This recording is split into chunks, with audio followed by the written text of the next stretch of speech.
16 names. The chairman observed that, yes, the Biden administration is holding hostage $130 million for Egypt and demanding that 16 people be released from prison. No, the chairman did not recognize that. To be fair, I did not recognize. Don't put words in my mouth that I didn't say. Mr. Chairman, do you deny that they're withholding $130 million?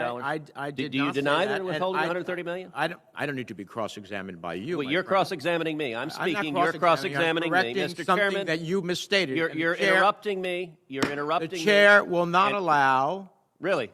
The chair will not allow. What will you not allow? You to say something I did not say. I did not say. All I said is that there are 16 names. In the middle of a sentence. You're interrupting me in the middle of a sentence. Do you deny that they're holding the money hostage? Senator will withhold. How about you withhold? You're the one interrupting me. I'm speaking. You're interrupting me. I will adjourn the meeting. If you are afraid of my speaking and want to adjourn the meeting, you are not allowed to put words in my mouth. You are interrupting me. I know you want to do this for your YouTube, for your presidential. You are interrupting me. Okay, that's an aspersion of my character. But stop putting words that I have not said. Again. I did not say anyone is holding anybody hostage. You are interrupting me again. Are you going to allow me to speak, Mr. Chairman? Continue. That's very kind of you. And I will say, Mr. Chairman, I appreciate your lecture on comedy when you interrupt me. All right, so let me speak more precisely, because I was in the middle of one sentence when you interrupted me. It is an established fact, publicly acknowledged, that the Biden administration is holding $130 million hostage in Egypt and demanding the release of 16 prisoners who are currently incarcerated. What the chairman just said is that I should be satisfied because when I asked for those names, the administration provided them in a classified document that members of this committee can read in a skiff that is hidden from the American people. Mr. Chairman, the fact that it's hidden from the American people is a problem. This is not a star chamber where we sit in smoke-filled rooms. Rather, the American people have a right to know about the radical agenda that Joe Biden and Kamala Harris are putting forward. And there's a reason it's classified. They don't want the names known. Why? Because, look, under Barack Obama, the Obama administration repeatedly and vocally supported the Muslim Brotherhood, a terrorist organization that murders Americans, that murders Israelis, that is virulently anti-Semitic. When we saw over 1 million people standing in the streets of Cairo, they were holding up signs saying America supports the Muslim Brotherhood because the Obama-Biden administration had a policy of supporting the viciously anti-American terrorists in the Middle East. Why does Joe Biden not want those names released? Because they can't defend the names on the list. And so for the chairman to say, you should be happy that they're hidden in a secret room if you want to defend them. Senator Kaine talked about accountability. Let's have some accountability. Let's talk about the 16 names, and the American people want to know why Joe Biden and Kamala Harris are trying to force our allies to release people who may well be a national security threat to the United States. Secondly, on the Abraham Accords, the chairman pointed out, said, well, there are members of the State Department who use those words, which is something I acknowledged in my remarks. Yes, there have been individual members of the administration who have defied those orders. Interestingly, what was missing from the chairman's remarks was even a syllable of a word denying that there was a written guidance saying, do not use the words Abraham Accords. And the reason I believe the chairman didn't deny it, it's been publicly reported in the media that those written directives went out. And why doesn't the State Department provide them? For the same reason they don't provide the list of 16 names. They want to hide it from the American people because they're embarrassed at the left-wing politics driving their policies.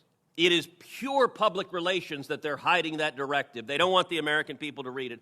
And third, there have been lots of speeches in high dudgeon about the delay in nominees. Now, I will note that many of the delays in ambassadors have been delays in nominations, that this administration has been incredibly slow in putting forward nominees to be considered.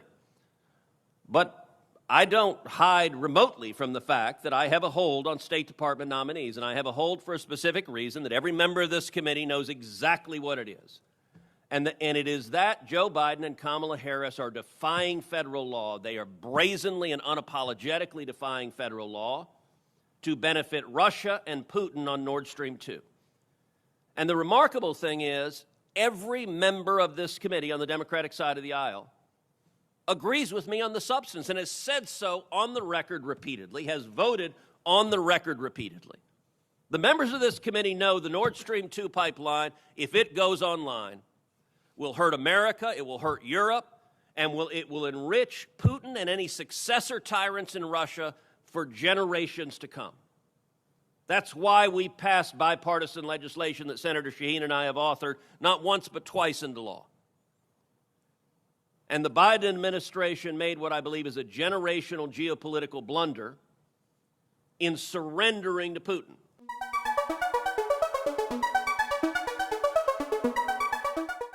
Ms. Clark, was Officer Darren Wilson justified when he shot and killed Michael Brown in Ferguson, Missouri in 2014?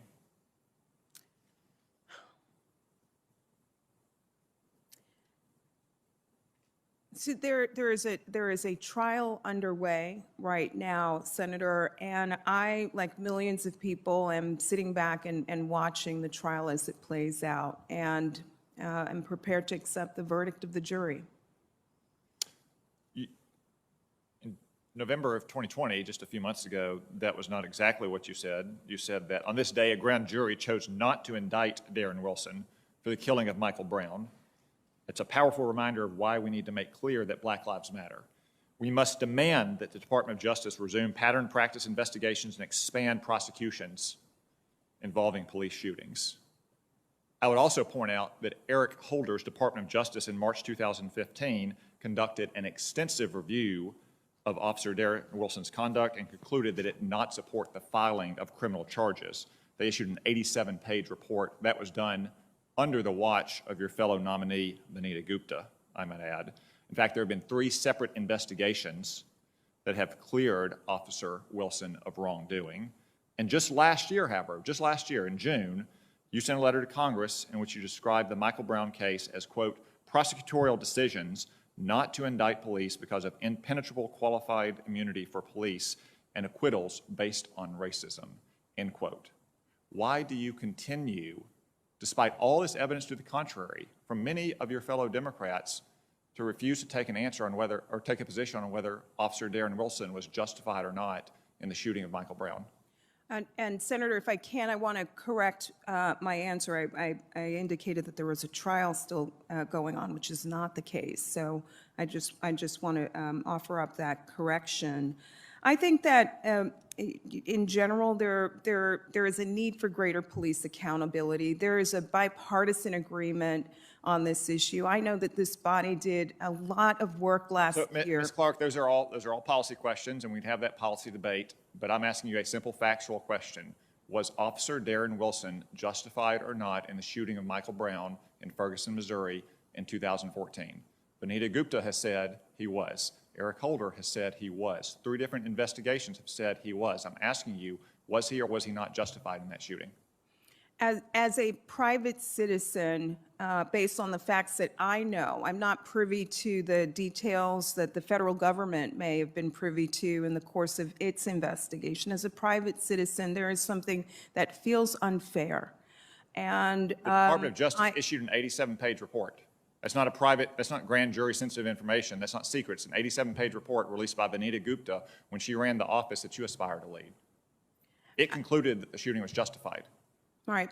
Well, you obviously do not want to take the position that the shooting was justified, despite what Eric Holder and Vanita Gupta have said, given the fact that you won't answer the simple question yes or no. Let's turn to another case, which Jacob Blake. Senator, could you please just allow her opportunity to respond? Could you please stop your pattern of interrupting me repeatedly? This happened the last time we had a hearing. I'm sorry. You called a vote in violation of this committee's rules. I will give you additional time, but I'd like to give her a chance to complete her answer. I've asked her a simple yes or no question multiple times. She refuses to answer it.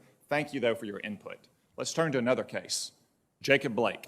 Was Jacob Blake armed when he was shot during an encounter with the police last year in Kenosha, Wisconsin? I believe the reports indicated that he may have had a weapon on him. I'm not certain of that, Senator. He was armed with a knife. That is not in dispute. Witnesses have said that he was armed with a knife. But yet again, you jump to conclusions in the aftermath of that shooting, you repeatedly said on social media that he was unarmed. So today, would you like to take a position on whether Jacob Blake was armed or unarmed in his encounter with the police in Kenosha last summer? If the subsequent reports revealed to the public that he indeed had a knife, I agree with that factual statement. So, Mrs. Clark, here's my concern. It's one thing to run a left-wing advocacy organization and always jump to conclusions about police officers who have to use force to protect themselves or to protect innocent, law-abiding Americans. Those are the last people, by the way, who want to have to use force, and certainly force that results in a killing. Yet you always jump to those conclusions. It's one thing to do that as a private citizen, as an advocate, but you are going to have the power of the federal government behind you. And based on your pattern of comments and jumping to conclusions without evidence, every cop in America should be terrified that the Department of Justice is going to jump to a conclusion when they have to make a split-second decision to defend themselves or defend innocent, law-abiding citizens.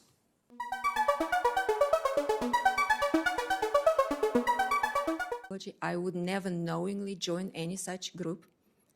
There is no record of me ever actually participating in any Marxist or communist discussions of any kind. My family suffered under the communist regime. I grew up without knowing half of my family. My grandmother herself escaped death twice under the Stalin regime. This is what's seared in my mind. That's who I am. I remember that history. I came to this country. I'm proud to be an American. And this is why I'm here today, Senator. I'm here today because I'm ready for public service.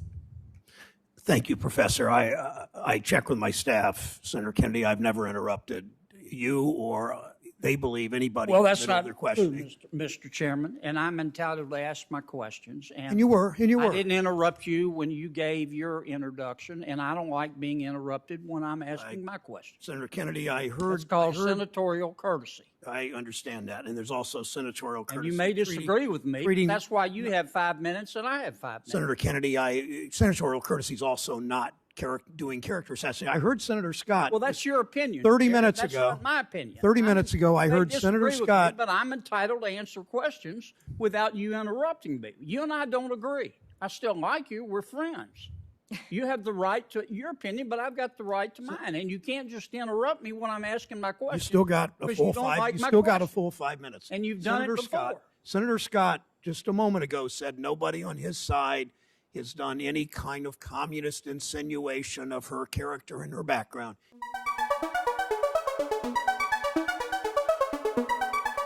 I served as a law enforcement officer for 27 years.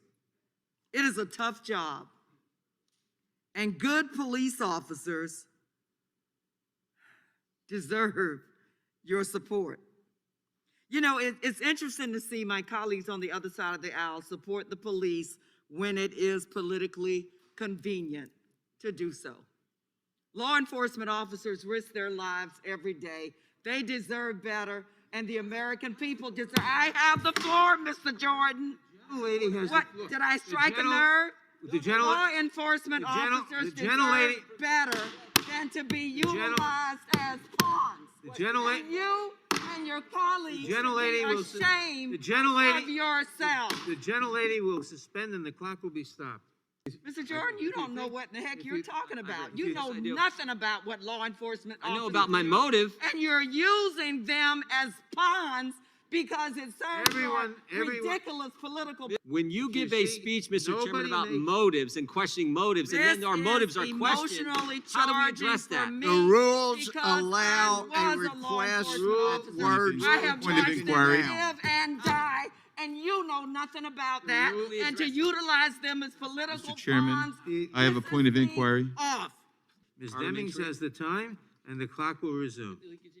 Gentlelady's recognized. Mr. Chairman, I'm glad to hear that my colleagues on the other side of the aisle are on the side of law enforcement now.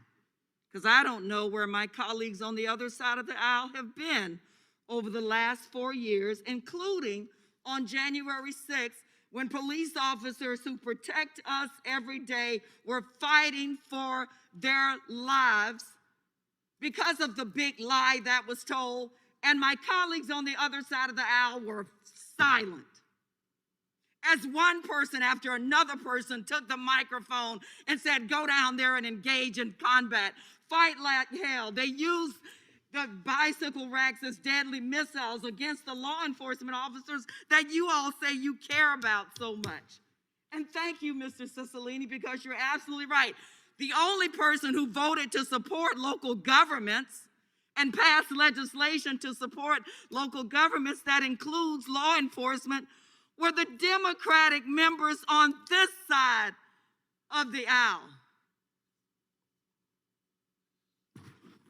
But now today, you support law enforcement. Well, I'm delighted to know that. But don't support them when it's politically convenient for you to do so. Support them when they're under attack by people fighting them and spraying them and knocking them to the ground and beating them with poles, with carrying the American flags and pipes.